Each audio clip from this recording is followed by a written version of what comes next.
Hello friends, welcome to my channel. दोस्तों, आज की इस वीडियो में हम लोग बात करने वाले हैं सिस्टम ऑफ गवर्नेंस के बारे में, यानी कि शासन प्रणाली। जैसा कि आप सब जानते हैं, इस दुनिया में अलग अलग विचारधाराओं वाले लोग रहते हैं और हर देश में इन अलग अलग विचारधाराओं वाले लोगों को एक साथ रखने के लिए किसी न किसी शासन प्रणाली की जरूरत तो पड़ती ही है। तो चलिए देखते हैं इस वीडियो में किस किस प्रकार की शासन प्रणाली होती है। Let's start this video.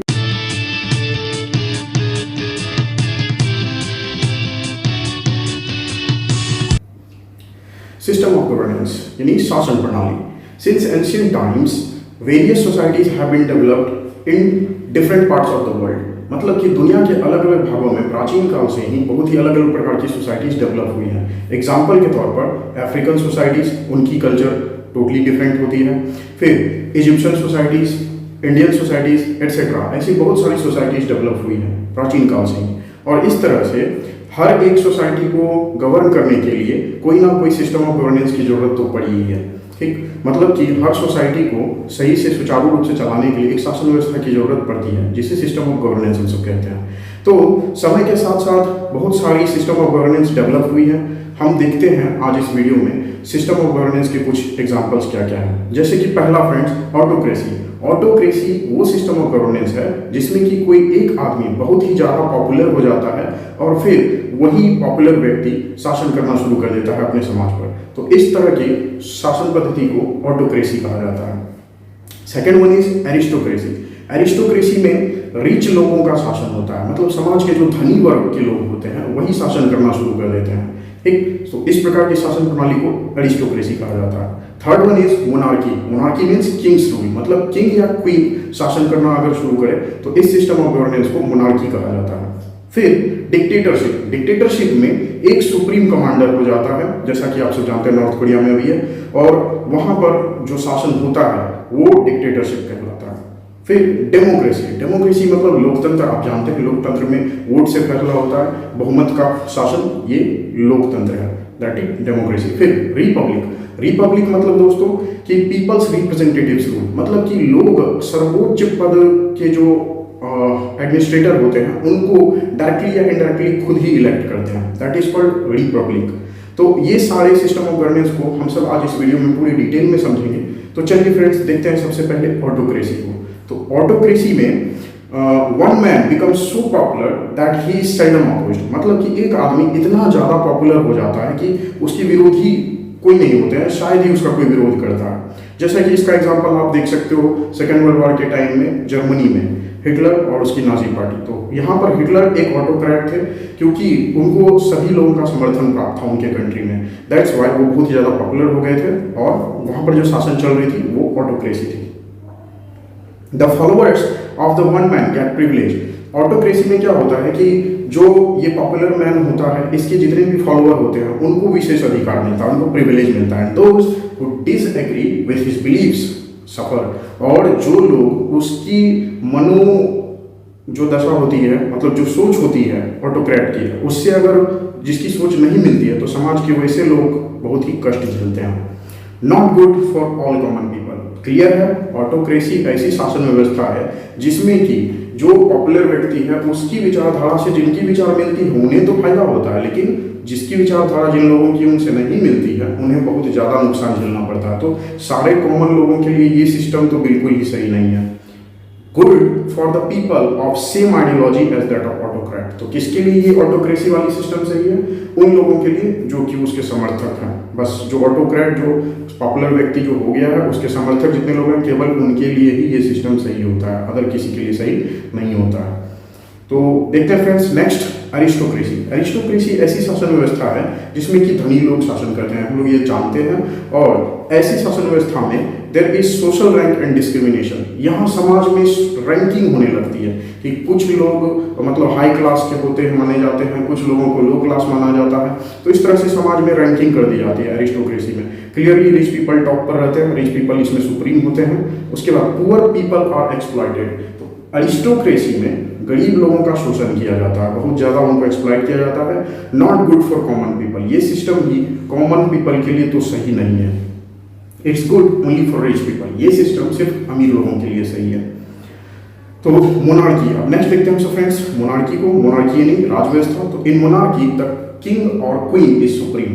मतलब कोई राजा या कोई रानी ही इसमें सुप्रीम होती है, उन्हीं का शासन चलता है। It is a hereditary rule, ये एक हेरिडेटरी रूल होता है, मतलब वंश इसमें कायम रहता है, मतलब किंग और क्वीन की जो अगली संतान होगी वही शासन करेगी, फिर उसके बाद उसकी संतान, उसके बाद उसकी संतान, मतलब एक ही फैमिली का इसमें शासन चलता चला जाता है। Common people are at complete mercy of the king, मतलब किंग की पूरी दया पर निर्भर करता है कि कॉमन पीपल की जिंदगी कैसी रहेगी। किंग की मर्जी होगी तो वो कॉमन पीपल को रिवॉर्ड देगा, उसकी मर्जी होगी तो कॉमन पीपल को पनिश करेगा। तो ये सिस्टम कॉमन पीपल के लिए सही नहीं है, क्योंकि ये टोटली फुल्ली कॉमन पीपल की जिंदगी जो है मोनार्क के हाथों में चली आती है। Next, it is good only for king and it's family, तो मोनार्की किसके लिए सही है? एक किंग के लिए सही है और उस किंग के परिवार के लिए सही है। फिर डिक्टेटरशिप, डिक्टेटरशिप को जानते हैं friends. In dictatorship the dictator forces his people to elect him the supreme commander, तो डिक्टेटर क्या करता है? मजबूर कर देता है अपने लोगों को डर के आधार पर कि उसे ही लोग अपना सुप्रीम कमांडर चुने। Supreme commander means in the sense वही प्राइम मिनिस्टर हो जाता है, वही सुप्रीम कोर्ट का जज आप उसे मान लीजिए, वही प्रेसिडेंट है, मतलब एक ही इंसान के हाथों में सारी पावर, वो जब चाहे लॉ बना सकता है, जब चाहे चेंज कर सकता है, कोई उसका अपोज नहीं कर सकता है। So the dictator considers himself God to his people, देखा जाए तो डिक्टेटर अपने आप को भगवान ही समझता है अपने लोगों के लिए। Strict orders must be obeyed by everyone to stay alive, dictatorship में किसी भी इंसान को अगर जिंदा रहना है तो जो भी उसके ऑर्डर्स दिए जाते हैं डिक्टेटर के द्वारा उसको स्ट्रिक्टली फॉलो करना जरूरी होता है। There is no place for people's right और प्रोटेस्ट अगेंस्ट इनजस्टिस, डिक्टेटरशिप में अगर लोगों के साथ कोई अन्याय भी हो रहा है तो यहाँ पर आप प्रोटेस्ट नहीं कर सकते, जैसे डेमोक्रेसी में हो जाता है कि आप सड़क जाम कर देते हो, हमारी मांगे पूरी करो, ऐसी बात डिक्टेटरशिप में अगर करने पर डायरेक्ट या तो जेल या तो मौत, यही होता है। तो यहाँ पर लोगों के अधिकारों और लोगों के प्रोटेस्ट के लिए कोई जगह नहीं है। डिक्टेटरशिप में आगे complete surrender to the dictator is the condition to stay alive, मतलब जिंदा रहने के लिए एकमात्र कंडीशन है अपने डिक्टेटर के सामने पूरा सरेंडर करो, बस कोई ऊंची आवाज में बात नहीं, कोई अधिकारों की मांग नहीं, कुछ भी नहीं। Next, it is totally bad for common people, clear है, डिक्टेटरशिप ऐसी शासन व्यवस्था है, ऐसा सिस्टम ऑफ गवर्नेंस है जो कि कॉमन पीपल के लिए टोटली बैड है, क्योंकि इसमें ना तो कोई फ्रीडम है ना ही कोई अधिकार है, no freedom no rights, common people को कुछ भी नहीं मिलता इसमें। It is good for the dictator and his blind followers, तो डिक्टेटर और उसके जितने भी अंधभक्त हैं उन सब के लिए ये सिस्टम बहुत ही अच्छा है, लेकिन कॉमन पीपल के लिए कतई अच्छा नहीं है। नेक्स्ट देखते हैं फ्रेंड्स अब डेमोक्रेसी। डेमोक्रेसी में क्या होता है? देयर आर इलेक्शंस, डेमोक्रेसी एक लोकतंत्र है और इसमें इलेक्शंस होते हैं, यानी लोग अपने उम्मीदवार को खुद ही चुनते हैं कि किसे वो अपना शासक बनाना चाहते हैं। Majority of vote is supreme, इसमें वोट का फैसला मतलब मेजॉरिटी की जो वोट होती है उससे चुना जाता है अपने रिप्रेजेंटेटिव्स को। फिर people have rights like justice liberty equality, democracy में लोगों को अपना अधिकार होता है, लोगों को न्याय का अधिकार होता है, लोगों को स्वतंत्रता का अधिकार होता है, लोगों को समता का अधिकार होता है, इक्वालिटी, लोग कानून की नज़र में सब बराबर होते हैं, तो लोगों को अधिकार तो होता है डेमोक्रेसी में। Not good if people are uneducated and politically unaware, ये बहुत इंपॉर्टेंट पॉइंट्स है फ्रेंड्स।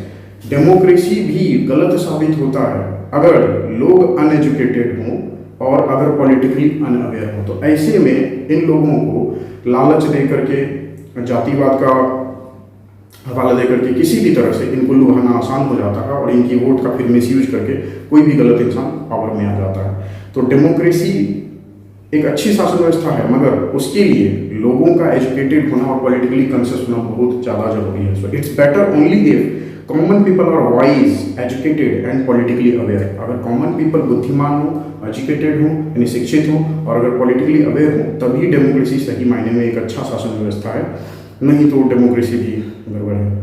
फिर रिपब्लिक, रिपब्लिक को देखते हैं हम सब फ्रेंड्स। ये एक ऐसा सिस्टम ऑफ गवर्नेंस है जिसमें कि प्रेसिडेंट जो कि हाईएस्ट रूलर होता है वो पीपल के द्वारा इलेक्ट किया जाता है, यानी देश के लोग ही अपने प्रेसिडेंट को डायरेक्टली या इनडायरेक्टली इलेक्ट करते हैं। फिर there is a written constitution, republic में एक लिखा हुआ संविधान होता है और वो संविधान समय समय पर अमेंड भी किया जाता है, यानी उसे अपडेट किया जाता है समय के जरूरतों के अनुसार। फिर it is similar to democracy, republic और डेमोक्रेसी काफ़ी हद तक मिलते हैं, दोनों में लोगों को अधिकार रहता है, दोनों में लोग अपने रिप्रेजेंटेटिव्स को खुद से इलेक्ट करके फिर उन्हें शासन करने के लिए देते हैं और वो लोगों की भलाई के लिए फिर रूल रेगुलेशंस बनाते हैं। फिर इसमें लोगों को इक्वालिटी, जस्टिस जैसी और लिबर्टी जैसी राइट्स मौजूद होती है। नेक्स्ट अब देखते हैं फ्रेंड्स क्वेश्चंस। हमने आखिर जो इसमें डिस्कशन किया, अब उस पर कुछ क्वेश्चंस देखते हैं, दिमाग लगाइएगा। दिस इज ईयर 2022, ये 2022 का साल है। क्वेश्चन है, how approximately old is the concept of democracy and Republic in the modern world. तो हम जिस मॉडर्न वर्ल्ड में रह रहे हैं उसमें डेमोक्रेसी और रिपब्लिक जो शासन व्यवस्था है, इसका कॉन्सेप्ट कितना साल पहले आया, कितना पुराना है? अंदाजा आपके ऑप्शंस हैं 200 साल पहले, 250 ईयर ओल्ड, 300 ईयर ओल्ड और 350 ईयर ओल्ड। मतलब कि अभी 2022 चल रहा है, तो आज से कितने 100 साल पहले ये डेमोक्रेसी और रिपब्लिक एग्जिस्ट हुआ है? इससे पहले डेमोक्रेसी और रिपब्लिक नहीं था, कितने साल पहले लगभग? तो इसका करेक्ट आंसर है 250 साल पहले, लगभग 250 साल पहले, यानी 1750 के आसपास आप देखो या 1772, उस टाइम में फर्स्ट डेमोक्रेसी मॉडर्न वर्ल्ड का आया हुआ है। एक्चुअली 1776 में आया है। जो फर्स्ट डेमोक्रेसी थी वो है United states of America, USA. The first democracy got independence on 4 जुलाई 1776। तो 1776 ईस्वी से आप देखो तो लगभग 250 साल हो चुके हैं अब 2022 में, और इतना ही समय हुआ है अभी तक डेमोक्रेसी और रिपब्लिक को इस दुनिया में आए हुए। Next question, which system of governance was before democracy. अगर डेमोक्रेसी और रिपब्लिक को सिर्फ 250 साल ही हुए हैं लगभग, तो इससे पहले कौन सी शासन व्यवस्था चलती थी हर जगह? Options, autocracy, monarchy, aristocracy, dictatorship, या ये सब में से सब। तो अलग अलग जगह पर इन्हीं सब में से कोई ना कोई सिस्टम चल रहा था शासन व्यवस्था के लिए डेमोक्रेसी और रिपब्लिक के आने से पहले। और ये सारी सिस्टम व्यवस्था कैसी है आप देख चुके हो इस वीडियो में, तो इसका आंसर सही होगा all of these. So all of these is the correct answer. Next question, have democracy and republic been gifted by kings और डिक्टेटर्स टू कॉमन पीपल। ये तो बहुत आसान सवाल है। क्या लगता है, किंग्स और डिक्टेटर्स ने ये डेमोक्रेसी और रिपब्लिक जो है कॉमन पीपल को गिफ्ट किया होगा? ऑप्शन यस और नो? डेफिनेटली नो, गिफ्ट नहीं किया होगा। सो क्वेश्चन फिर, have democracy and republic been achieved through struggle and sacrifice of the freedom fighters.